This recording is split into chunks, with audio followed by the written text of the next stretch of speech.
What's up, Unbroken Nation? Hello, my friends. I'm Michael Unbroken, host of the Think Unbroken podcast and founder of ThinkUnbroken.com. And I'm honored to be your trauma coach and mentor because I believe that everyone is capable of getting unstuck, cultivating self-love, and becoming the hero of their own story. I believe that when implemented correctly, the practical tools and education you will receive from this show will help you lead an unbroken and extraordinary life. I believe that no matter what we come from, that we all have the ability to choose ourselves first, to create and manifest a powerful and grace-filled future and love the reflection in the mirror. I believe that every day is a day to grow, learn, heal, and change. That's why I started my company, ThinkUnbroken.com, which is an online training and healing and personal growth platform where you get everything that I know about how to get motivated, be accountable, get out of the vortex, and become the hero of your own story through community, connection, and commitment. For more information, visit ThinkUnbroken.com. Please listen closely as you may learn just one thing that will help you be unbroken. And please share this episode with at least 3 of your friends because we all need community and connection in our healing journey. And be sure to DM me and tag me on Instagram at Michael Unbroken so that I can say hi. I just want to thank you again for being a part of this, for listening and being a member of the Unbroken Nation. Now, let's get into today's show and make the world unbroken.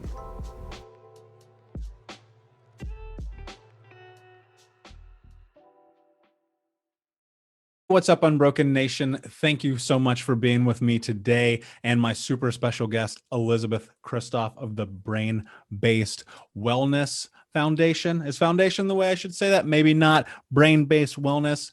Elisabeth, thank you so much for hanging out with the Unbroken Nation today. How are you, my friend? I am great. I'm really excited to be here. Thank you so much for having me on. I love your work. I love what you're doing. Oh, thank you. That means so much to me. You know, it's so wild when I reflect on the journey of my life and being in the place that I'm in right now and understanding that this wasn't a part of the plan. That makes it so Yeah. fascinating and so powerful and potent. And to be honest, I'm very blessed and honored to be able to be in the position I am. And you're very fascinating in your own right. I think looking at and understanding what you do and your mission and your goals, we're very much aligned. For people who don't know you, tell us a little bit about this journey and how you got to where you are and what you do. Yeah. So I am an applied neurology practitioner, and I have the online platform Brain-Based Wellness, where I teach people how to train their nervous system to be more resilient.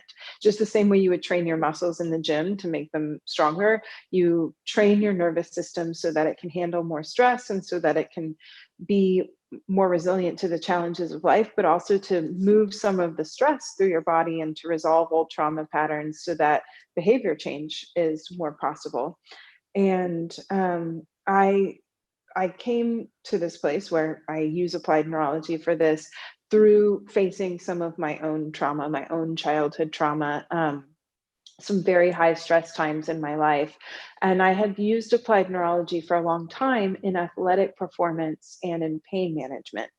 And in going through that high stress time in my life and coming up against some of my own unwanted behaviors and my own trauma patterns that came up when I went through that time, I started to learn that a dysregulated nervous system is a very dangerous thing. And I started to really dive into a deep rabbit hole of using applied neurology to heal the nervous system for behavior change, for stress management, and to be able to change your life and to move forward in ways that you want without being held back by a nervous system that's under constant threat. Yeah, I mean that's powerful and potent medicine, right? And I definitely want to dive a little bit deeper into this with you. Um, I think about the nervous system often and frequently. I talk about it, I wrote about it in my book, and it's obviously a part of our life. And here's what's very strange to me about human biology, at least in America, is that we have to go and discover it on our own. There's no real platform in our youth, in our formal education, even for the most part, unless you seek it, to get an understanding of the literal thing that like moves us throughout the world, the brain and body connection. You That's know, so I, true. I think it's so fascinating to be in this position of being willing to step in to learn about it. But where does that come from, right? Because I think that part of healing trauma specifically is an education. And for many of us, it's education by force of our own will. Um, what's that journey been like for you to step into that? Yeah, well, I think you're so right. Not only do we not learn about it, but I think so much of our culture dissociates us from our body so that we completely lose the ability to read the signals that our body is sending to us and to cultivate that relationship that is so very important to healing and then to processing stress. And we get so disconnected from it and push through it and push through it and then incur all these negative effects in our behavior and in our health because we've lost that connection. So I think you're absolutely right with that. And how I personally found my way back into my body and found my way into rediscovering the nervous system.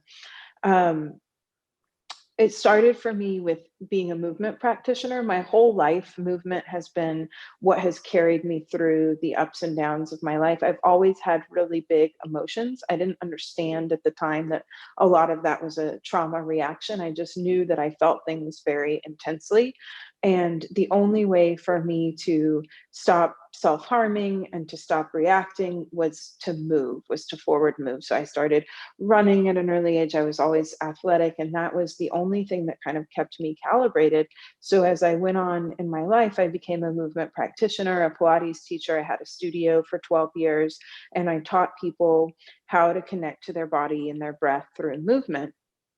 And during that time, I was sober. I got sober at a young age, at the age of 24, because also alcohol and drugs was not positive for me. With all of the things that were happening in my nervous system, it certainly did not help. And so I got sober. I started pouring myself into this business, this movement business, and that saved me in many ways. But there were still a lot of really negative outputs of my nervous system that continued to run through my life. Binge eating was a huge part of my life, going into workaholism and just driving myself into the ground, tying up so much of my identity with my business, and then completely shutting down where I would have to like sleep in bed for 2 days with the covers pulled over my head. And I really didn't understand at that point that there was another way to be. That just felt like normal life, just cycling from hypo to hypervigilance, push, push, push, and shut down. And I was in a lot of chronic pain, even though I was teaching people how to connect to their bodies and be mindful movers. I was still pretty disconnected from my own body. And there came a time a couple years ago where the studio got in a lot of financial trouble. I had to leave that partnership. I lost my business that I'd put so much of my identity into. It was a very stressful time for me financially, but I was also losing my community. And then I was in a relationship with someone who also struggled from childhood trauma and had pretty severe complex PTSD. And the same week that I left my business, he was diagnosed with a very rare cancer, and that grew around his heart. And I became the caretaker for him as we went through that year-long journey of cancer treatment. And it was during that time that the amount of stress that I was under became um, so great that I started to really, really feel the effects of my nervous system. I was constantly in brain fog. The pain was very severe. Sometimes I would just black out. I was binge eating very intensely as a way to dissociate from my body and to kind of just put a warm blanket over my nervous system. Um, and I was pushing through from really intense stress periods to complete shutdown. And during that time, I started to look at my partner's behavior. I started to look at the medical system and cancer treatment. I started to look at my own behavior and start to question what is happening here? What is happening to our bodies? Why are we being driven in these patterns? And I began a long journey of diving down a rabbit hole of reading Peter Walker, Waking the Tiger and The Body Keeps the Score and Complex PTSD. And um, I saw a lot of what was happening to my partner, but I also saw a lot of what was happening to myself in those books, and began to really understand how our body and our nervous system are such a huge part to healing our past. And I began to remember a lot of the things of my own past. I'll be really open with your audience. I have sexual abuse and physical abuse and abandonment in my past. And all of that started to come back to me in ways I had not remembered before. Something about being in that intense stress that replicated it brought it back to me. And so it pushed me down on a long healing journey of working with my own applied neuro coach, my own somatic therapist, and really starting to heal the trauma, heal the stress in my own body. And that's when I really began to learn how important it is to try to regulate our nervous system, to learn about it and learn how to heal it, and that is possible. It's possible to do that. Yeah, and it's fascinating to me how often these stories of dramatic change in our life occur from these moments of rock bottom, for lack of a better term, right? It's not necessarily one thing, but the compounding interest of a lot of things not going the right way, where suddenly we are often, and this was my case scenario, faced with change or die. Like I literally felt like if I would not have made the adjustments that I made as I was 25, 26 years old, I would very likely be dead right now. And part of that also comes from this idea of forced education, whereas you have got to step into understanding what it is that's happening within you, right?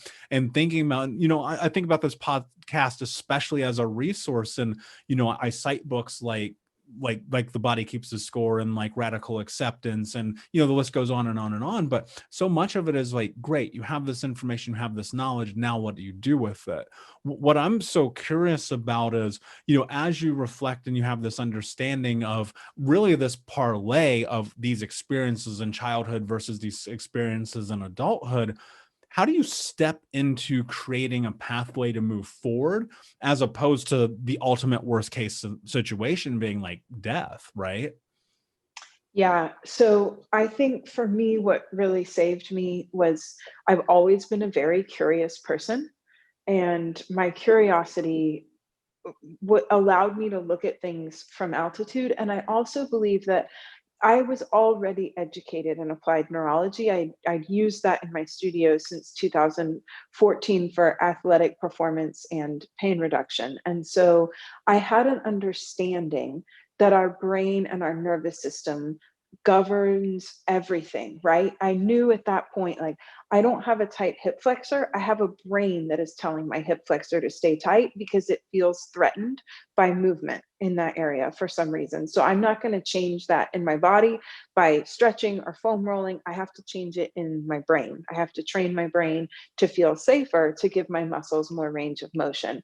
And so I had this perspective of viewing everything from a brain based neurological lens. And I started to see in myself and in my partner some of the cues that I would look for physically in people when I was training them to move out of pain.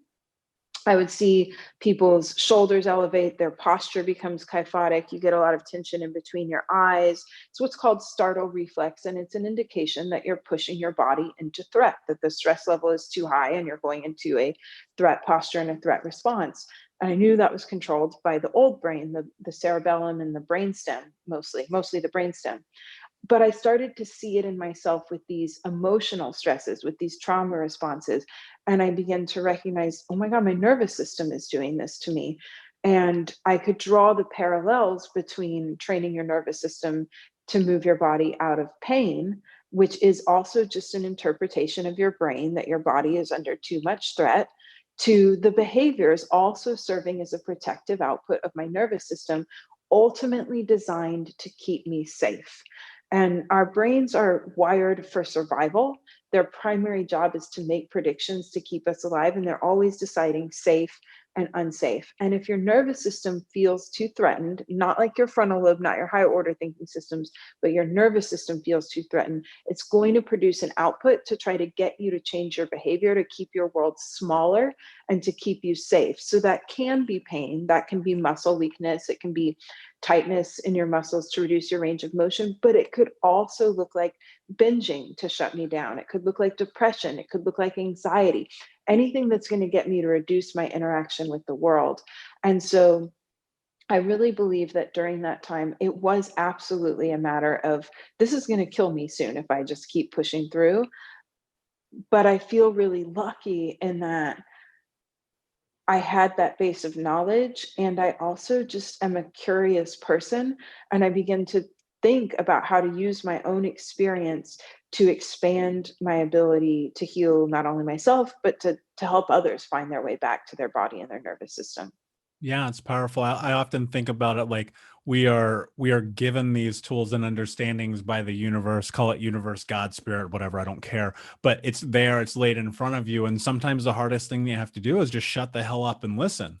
It's like right there, step into it, like acknowledge it, be willing to be curious about the idea that it's unknown and obviously a little bit scary.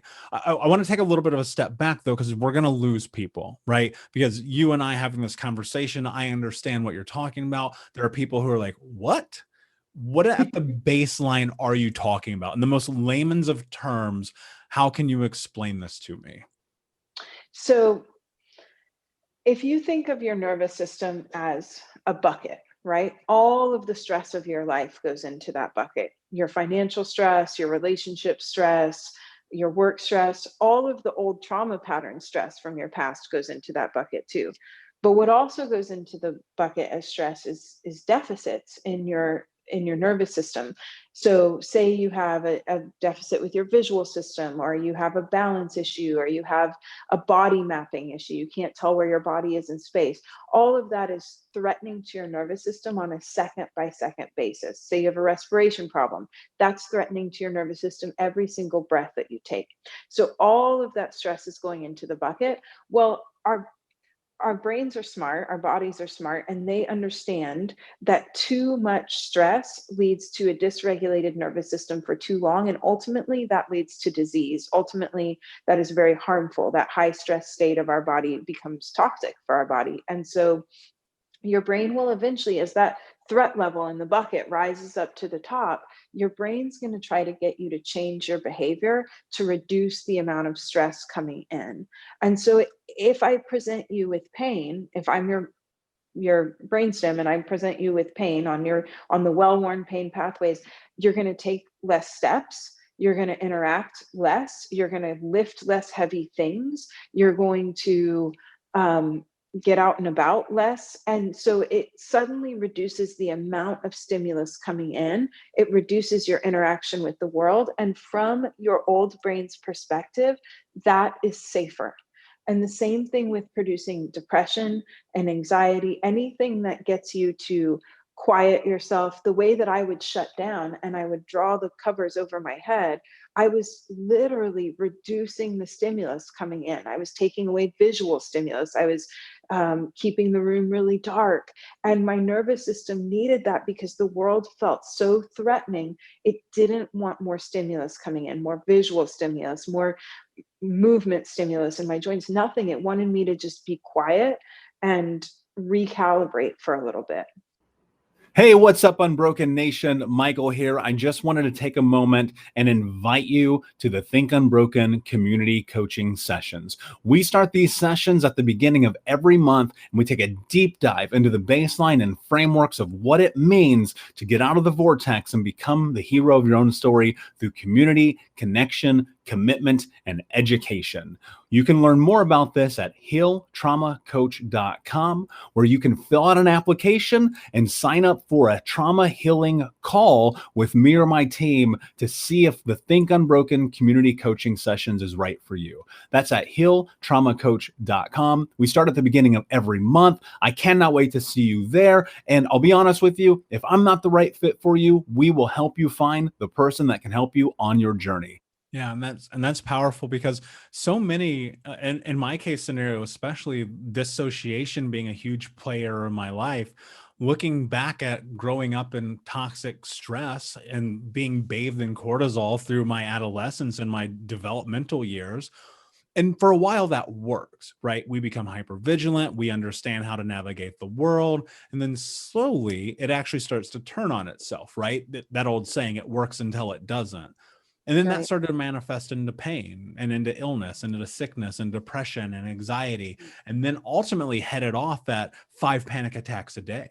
Right. And then putting myself in this position of, okay, what is it that I have to adjust? And recognizing it wasn't just only that system, but it was all of my systems. It was everything was out of whack, top to bottom, up to down. And I think so often as trauma survivors, we don't recognize that we're in it. So if you are in this place where it would be of benefit to step into a modality like this, how do you even notice it? How do you even put yourself in a position of being curious enough to step into the idea that this could be beneficial? Well, I think the best thing to do is to sometimes w- see if you recognize the feeling of being driven by something other than the thoughts that you are aware of. I remember always feeling in my life like I was being pushed by something out of my control. There was just this frantic sense of running from life, and I don't know how to describe it other than I was thrashing around. I would harm myself. I would be destructive in relationships. I would binge eat. I would do these things that it felt like some kind of autopilot that I didn't have control over was taking a hold of my body. And what I know now is it was an autopilot. It was my nervous system. And it was my fight and flight response, or it was my freeze, my shutdown response. And those are ancient survival mechanisms that are hardwired into our body, but we don't understand that. Yes, I want to make different decisions, I want to react differently, but at a very baseline level we can't until we do the work of healing our nervous system, as simple as maybe practicing breath work or finding a few drills that work for you, or just taking some time trying to read the internal signals that your body is giving you. Even just those little small steps will help your nervous system start to move more into a parasympathetic state, a calm and respond state, and then you can take different actions. But if you have that feeling that you are being driven by something beyond your control, it is likely your nervous system stuck in a state that no longer is serving you. Yeah, exactly. Fight or flight is so real and so informative of where we are in our life. And it's what's really fascinating is even now, after doing all this work for over a decade and reading all the books and going to all the seminars and doing all the things, it's still there, right? And it will still, for most of us, I would assume, always be there. But you build these tools, you build these systems to be able to, I don't want to say cope, but navigate through it, right? Because there are days, and yesterday's a perfect example. I remember I literally said aloud, like, I don't feel present in my body, right? And so that led me to this moment where I was like, oh, okay, what I need to do is I need to go to my journal. I need to meditate. I need to get back into my body because one, we live in a very toxic and stressful time. So you parlay these two things on top of COVID, on top of elections, on top of all of these things. And it's no wonder we are all out of sorts at this moment, right? And, So and I much. think about this journey in this place of being willing to step into healing, right? Often, and look, I recognize this isn't always the case scenario, but it is way more comfortable to be within the context of the chaos of what I call the vortex, that place where you're not showing up, where you're hurting yourself, where you're binging, where my scenario being overweight and smoking 2 packs of cigarettes a day is way easier than pushing yourself into being better. So how do you do that, right? You come from this place of understanding the abuse has laid down the tracks that put you in this position of depression and self-harm and all these other things. How do you push yourself into healing? Because I do think that there is a little bit of centrifugal force that is necessary to get you there. Hmm. Yes. So, a couple things. I've listened to your podcast, and I know you're a big believer in the morning routine. And I am the same. I feel like it is something that I have to commit to so that my life doesn't kill me, kind of like you said, like the Yeah. stakes are high, right? So I need to do that. And then I make that morning routine something that focuses not just on my cognitive thoughts, but something that focuses on bringing me back to my body. And so it includes a little bit of healing movement. It includes what I call a neurosomatic meditation, which basically just means taking at least 1 minute to sit still and think about, what do I feel in the bottom of my belly? What do I feel in the center of my chest? What do I feel in my throat? Can I feel the sensations on my hands? Can I feel the bottom of my foot? Can I feel like the space that my foot takes up in space? And just spending a minute coming into my body so that I'm starting to develop a skill of interoception, which is just your brain's ability to read the signals that your body is sending you. And that those signals are given to you by one of your most important nerves, which is your vagus nerve, which is a really important nerve in self-regulation and getting you out of a high reactive emotional state. It sets all of the autonomic functions of your body, like your heart rate, your breathing, your digestion. And so just taking a minute to try to feel as many sensations as you can on the inside of your body is actually training for your vagus nerve. You're actually making that nerve stronger and upregulating it. And then that is going to, over time, have huge benefits because that nerve is so important in controlling our automatic responses. So for me, I think a minimum effective dose is really important. Like, how much will I set up in my morning routine that I will actually do? And so finding that sweet spot of the right amount of work in the morning to not be so overwhelming that it only lasts for a week or two, but something that's really sustainable, and then gradually building on that over time. Maybe I start with 1 minute and then I take it to 2 minutes, and then 3 months later, I take it to 5 minutes, so that I'm starting to see some of the benefits from the work as well, as I'm gradually increasing that amount of time of training my nervous system. But it keeps me wanting to do it. Yeah. And I think that is a really important key point, because so often we are measuring ourselves against, do the yoga, do the meditation, do the journaling, do the visualization, do the no coffee, only the tea, and then don't do anything, and then blah, blah, blah. And you're like, okay, hold the fuck up. Let me just do what I need to do to take care of myself in this moment. But Yeah. there's lead up to that, right? So what's the lead up for you, Elizabeth? Because I think that it's really easy to, when you've been in it for a while, kind of go, yes, this is my routine. This is what I do. I have an understanding of it. But in the infancy, for lack of a better term, of your healing journey and getting to this place that you are now, what was that like? Because my reflection on it was being very difficult and tedious at times, and really needing to double down on the idea that I knew there was a light at the end of this tunnel of some sorts. Yeah, I think that is a really great question. And some of the things that I did to help get me here are: one, I invested in myself and I got some help with other coaches or therapists, or joining a group that is working on healing together. I think that it's important to get help and support where you need it until you can make these things more baked in, because I don't think I could have done it alone. I don't think I could have done it just relying on myself. Community is really important to me. And so that was one of the ways that I began to cultivate this routine, was doing it with others. And then I also think that it's really important to assess and reassess everything that you do, because everybody's nervous system is very different and everybody responds differently to different things, and we have different trauma in our past. So as I was embarking on this journey and trying to see what would work for me, I worked with a bunch of different people. I took a bunch of different applied neuro courses and applied different things to myself. And then I always tested, do I feel better or do I feel worse after doing this? And I kept notes about it, and I started to really see, what are my most high payoff activities?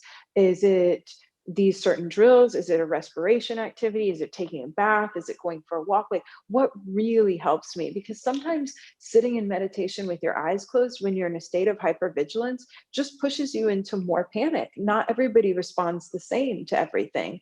And so if you feel all of this internal resistance to doing something, maybe listen to that. And maybe that's not the thing that you're supposed to do. Maybe your body is telling you it wants something else entirely.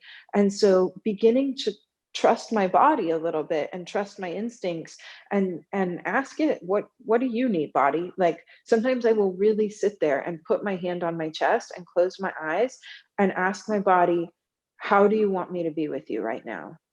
And look for the answers there, because nobody knows better than you do. Yeah.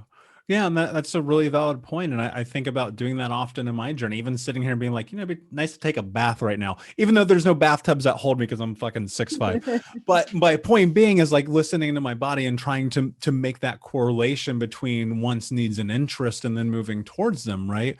And so often I think what's perplexing about this, and especially in the beginning, is getting to this place that you're comfortable in acknowledging what you want, what you need, or what you're interested in. And often that being the very bridge that you have to cross to step into what's next.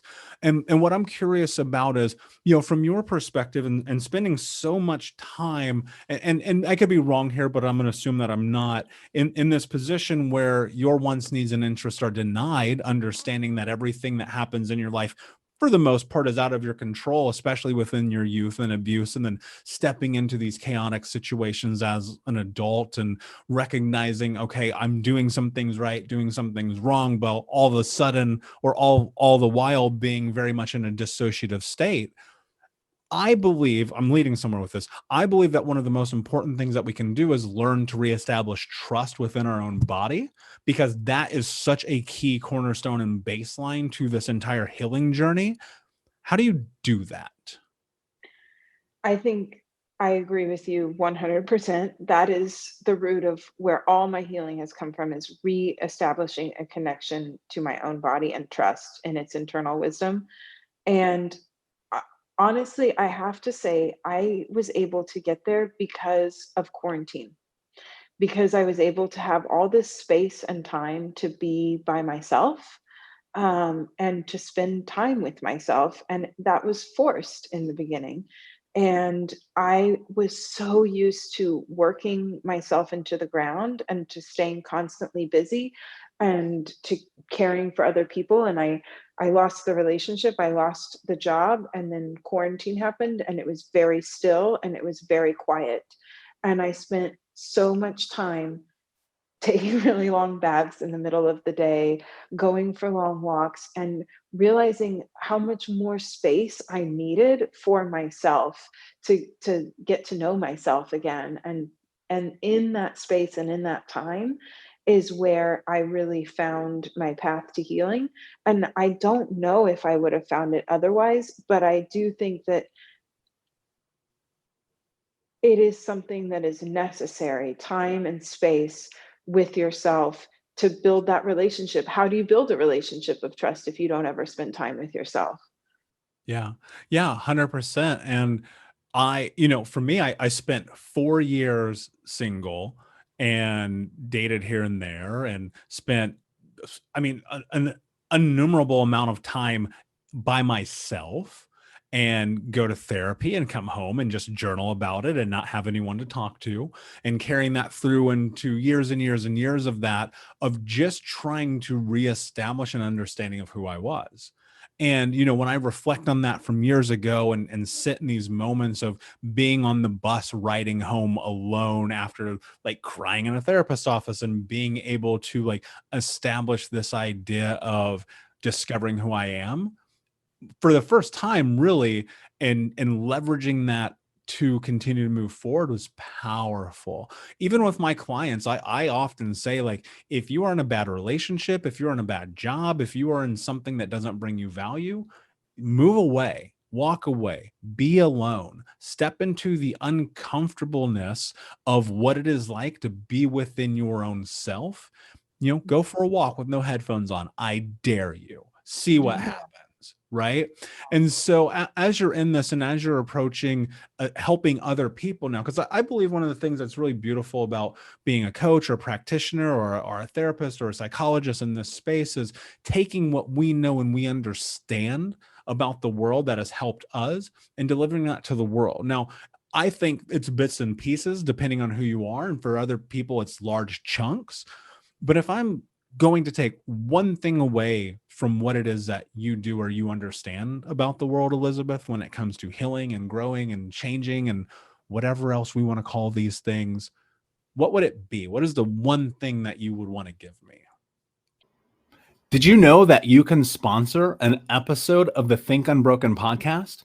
All you have to do is visit thinkunbrokenpodcast.com, and there's a little coffee icon down there at the bottom of the screen, or you can click the sponsor an episode link and your name will go on the sponsored list for sponsors of the Think Unbroken podcast. One of the things you may not know is that this is an internal podcast. There's no major sponsors. Coca-Cola doesn't sponsor us. We don't get the Joe Rogan endorsement. We're over here trying to create massive change in the world, and I cannot do it alone, and I need your help. So if you have the ability, please visit thinkunbrokenpodcast.com, help sponsor an episode, and we will put your name on the sponsorship list where everyone can see your contribution to the unbroken nation. My friend, I appreciate it so much. I want to continue to make these shows and bring tremendous value to your life, to our world, and to the unbroken nation, but I cannot do it alone. If you have the ability, please visit thinkunbrokenpodcast.com and sponsor an episode. All right, my friends. I would say the one thing I would want people to understand is that healing is possible and that there is a somatic and nervous system component to it. So if you feel like you're stuck in loops that you cannot get out of, it's because maybe there's a component of your healing that is missing. And while this wouldn't be a replacement to therapy or any of the cognitive work, all of that becomes so much more possible when you bring your body into the equation. And so it's so easy to be hard on ourselves for not being able to achieve the change we want and to not being able to transform our lives in these ways that we understand cognitively we want to do. And so I would say to have some compassion for yourself and some curiosity about what else might be going on. And then look for, there are so many tools available. I offer them on my site, but I also know that they exist with plenty of other somatic practitioners or applied neuro coaches. There are lots of people out there who can teach you how to make your insular cortex function better or your vagus nerve function better or help you with your respiration so that you're under less threat on a second by second basis, that the baseline level of threat of your nervous system starts to reduce. And then all of a sudden, it's possible. It's possible to change. It's possible to change the way you are in relationship to others. It's possible to change the way you handle high stress situations. It's possible to stand and make that time for yourself. And it all starts by just coming back into your own body a little bit. Yeah, totally. I mean, I completely agree with all that. Now, I think about this often, right? We live in a time where money is the ultimate concern, right? It is always about everything that exists in our life, right? Money this, money that, I can, whatever that may be. And we can talk about the mindset of money all day long, whatever, it doesn't matter. My point being is now particularly we are in this space where people are being impacted in this way where they can't afford food. This government, speaking exclusively in America, is not being supportive in the way that it should in a time like this. And people are reaching this place of fathom. And what I think about when I say this is, how do we deliver tools to people that are effective that cost nothing? And what I'm getting to is, if I'm sitting at home and I am listening to this right now and I'm thinking about being in this place, what can you give me that is practical, that I can take, that I can do, that costs $0, that will impact my life for the better in this moment? So I would love to teach you and your listeners just a few quick drills that you can do when you're feeling really stressed out. These are some of the most effective drills that I have that are the simplest to do anytime, anywhere. So one of the most effective things you can do is train your peripheral vision. which means what you see out of the corner of your eye. The reason that this is effective is because when we're under threat, our vision becomes very hyper focused. So if I can start to train my peripheral vision and turn that on, I'm actually sending a signal from my body up to my brain that I am not under threat, that now my vision is not hyper focused. So it's a biological cue to reduce your threat. So if you just sit up nice and tall, and again, you might want to do an assessment before and after. That's always really important so that you know you're moving your nervous system in the right direction and it's not too much stimulus. So maybe just turn your head side to side and just feel how much tension is in your neck, if there's any tension in your jaw. Maybe go internally, notice if you have any pain in your body, anywhere in your body, and rate that on a scale of 1 to 10. And you're just going to take your thumbs out right in front of your face and hold them out at about arm's length. You're going to keep your head facing forward, and you're just going to track your thumbs out to the side, but your eyes and your head stay facing forward, and see how far your thumbs can go out to the side while still seeing them in your peripheral vision. And then slowly bring them back and do it maybe 2 more times and see if you can just go a little bit further. So keep a focal point that you're looking straight ahead at with your eyes and your face, but just see how far you can take your thumb and still see it in the corner of your eye. And then maybe do that 1 more time. See if you can go just a tiny bit further. Keep lengthening your spine, keep breathing, relax the space between your eyes. And then come back, take a big, full, deep breath in, take a nice, long, slow exhale, and then just to let that settle into your body, and then reassess. Turn your head side to side and notice if it feels any different for you. If you have less tension in your neck and your throat, if your pain is a little bit less, that's a quick drill to just signal your body that you're not under threat. And then another really great and easy tool to use is your breath. So you can think about turning on your parasympathetic system, which is your calm and respond network, just by paying attention to your breath for as little as 6 breaths. So what you would do is breathe in twice through your nose on a double inhale, and then breathe out through your mouth like you're breathing out through a straw. And you're going to start to make your exhalation twice as long as your inhalation. And that is a signal to your body that you're moving out of your sympathetic system, out of your fight and flight, into your calm and respond network. And studies have shown in MRIs that it takes as few as 6 of these breaths to make the switch to the other system. So you would just breathe in, pause, and then breathe out through your mouth like you're breathing out through a straw for 6, 5, 4, 3, 2, 1. Double inhale, pause, and then breathe out 6, 5, 4, 3, 2, 1. And you do that 6 times and then reassess after that and notice if your tension is better or worse. And if it's better, that's a positive nervous system response. Change at the level of the nervous system is instantaneous. It's lightning quick. So you can always tell if you're moving in the right direction. If you got a negative response, that means for whatever reason, it was threatening to your body. It was too much stimulus. So you then scrap that drill or try to reduce the intensity, do less repetitions, sit down. But if you got positive, that's something you could do in the morning to bring your nervous system threat level down. It's something you could do before you have to do something stressful or have a stressful conversation. And it's just a quick way to regulate your nervous system. Yeah, those are great tools. I actually have used both of those in my life. And for me, the way that I step into breathing is very much changed as I have changed and grown and adapted. And I think that there's no right or wrong way to do this. And so, I think it's really important that if you're listening, you don't go, oh, this didn't work. That means it's not right or wrong. It just means it didn't work in this moment, right? Because I go back and I think about like being in yoga studios and being like, I hate this, like legit hate for yoga, and like recognizing now it is an intricate part of my daily life, right? Mm-hmm. But to go back to the breathing point, it's that exercise is available for you, and on all exercises are at the drop of a hat, right? Mm-hmm. When we are stepping into stressful situations, that is our body's normal mechanism to go into a survival mode. Right. And the thing is, there's not lions chasing us, but there's board meetings and there's doctor's office visits and dates with people and all of the whole spectrum of humanity. And, I think people would be shocked to find out, like, I frequently will like excuse myself from a room to go and breathe for 30 seconds Yeah, just so I can like very settle. important. It's Yeah. very important. Yeah.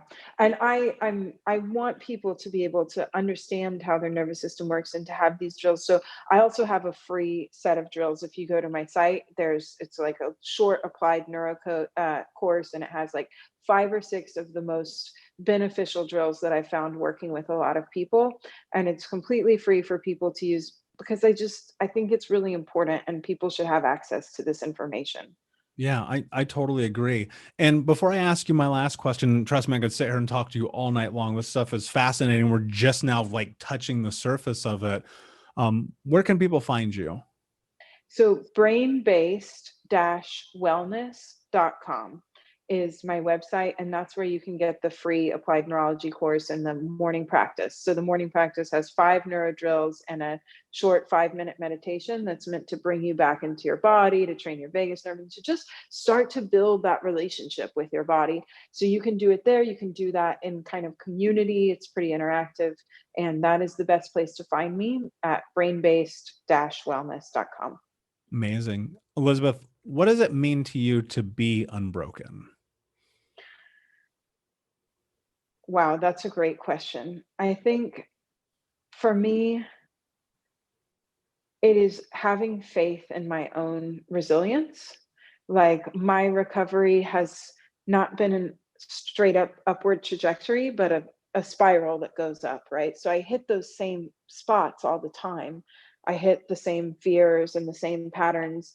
And it's not that they don't happen anymore. It's just that every time I go through it and I get up to the next rung of the ladder, when I hit it again, I have more faith in myself and in my tools and in my own resilience to believe more firmly that there is another side, that it won't last forever, and that I have the capability to make it to the other side.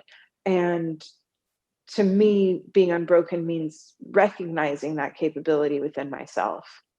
Yeah, that's beautiful. I resonate with that in such a intense and real way because I often recognize that in this journey I face the same battle again and again and again. And it's about showing up and going for it no matter what. And resiliency is something that I think you build. That is not inherent. It is something that you have to do. And so I totally agree with you on that. Elisabeth, thank you so much for spending time with me. Unbroken Nation, I hope that you will go and check out Brain-Based Wellness. And until next time, my friends, be unbroken. I'll see ya.